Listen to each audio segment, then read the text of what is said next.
Assalamualaikum warahmatullahi wabarakatuh. Saya akan mempresentasikan bab 4, mengevaluasi remote server. A. Mengenal remote server. Pengertian remote server. Remote seperti adalah server yang diakses secara tidak langsung melalui koneksi dari server lokal. Proses akses data dilakukan dengan remote prosedur call RPC melalui SQL Server.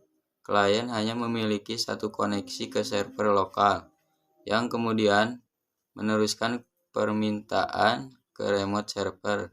Remote server cocok digunakan jika ingin mengeksekusi produser dari jarak jauh, meski lebih terbatas dibanding linked server.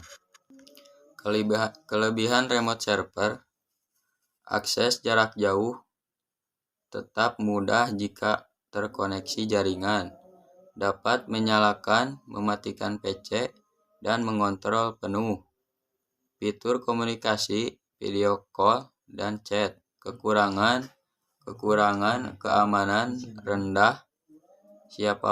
Siapapun bisa mengakses jika tahu username dan password. Sulit membedakan peran klien server. Akses bisa lambat, loading lambat. B. Telnet, Telecommunication Network. 1. Pengertian dan fungsi. Telnet adalah protokol klien server untuk remote login ke komputer dalam jaringan. Menggunakan dua program, klien di user dan server di host. Memungkinkan akses ke layanan jaringan seperti database, katalog, DSB. Tugas Telnet: klien membuat koneksi TCP, kirim input, terima output, tampilkan ke layar. Server menunggu koneksi, eksekusi perintah, kirim hasil ke klien. Kelebihan: akses jarak jauh seolah-olah bekerja langsung di komputer remote. Antarmuka yang ramah, berbasis command line. Kekurangan: tidak aman karena mengenkripsi data atau password.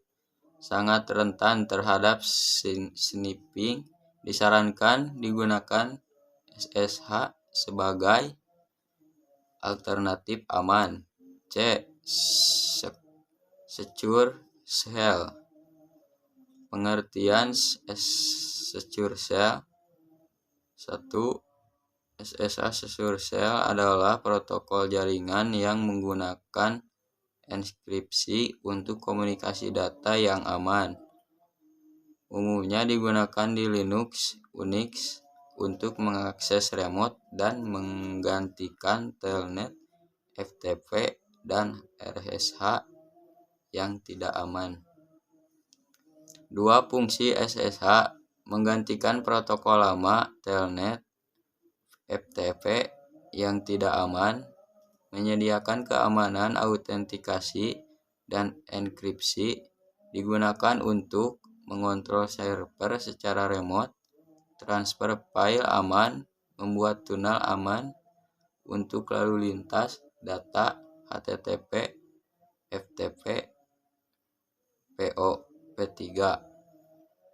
3. Manfaat SSH: data transkripsi aman dari penyadapan, bisa melakukan forwarding melewati firewall proxy, memungkinkan penggunaan IP statis dan privat. 4. Cara kerja SSH: digunakan public key dan private key untuk enkripsi dan autentikasi. Proses kerja: 1. Klien menghubungi port 22 server. 2. Keduanya setuju menggunakan versi SSH tertentu.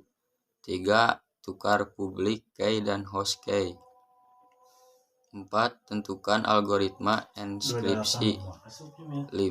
Klien kirim session key yang terenkripsi. 6. Server validasi dan kirim balik untuk verifikasi. D. Instalasi dan konfigurasi SSH. 1. SSH server di Linux di Debian.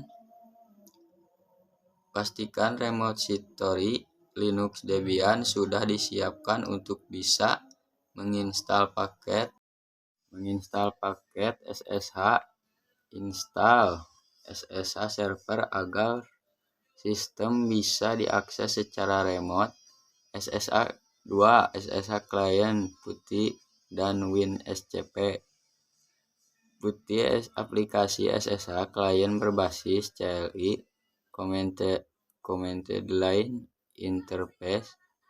Windows WinSCP aplikasi GUI untuk transfer file via SSH. Terima kasih. Assalamualaikum warahmatullahi wabarakatuh.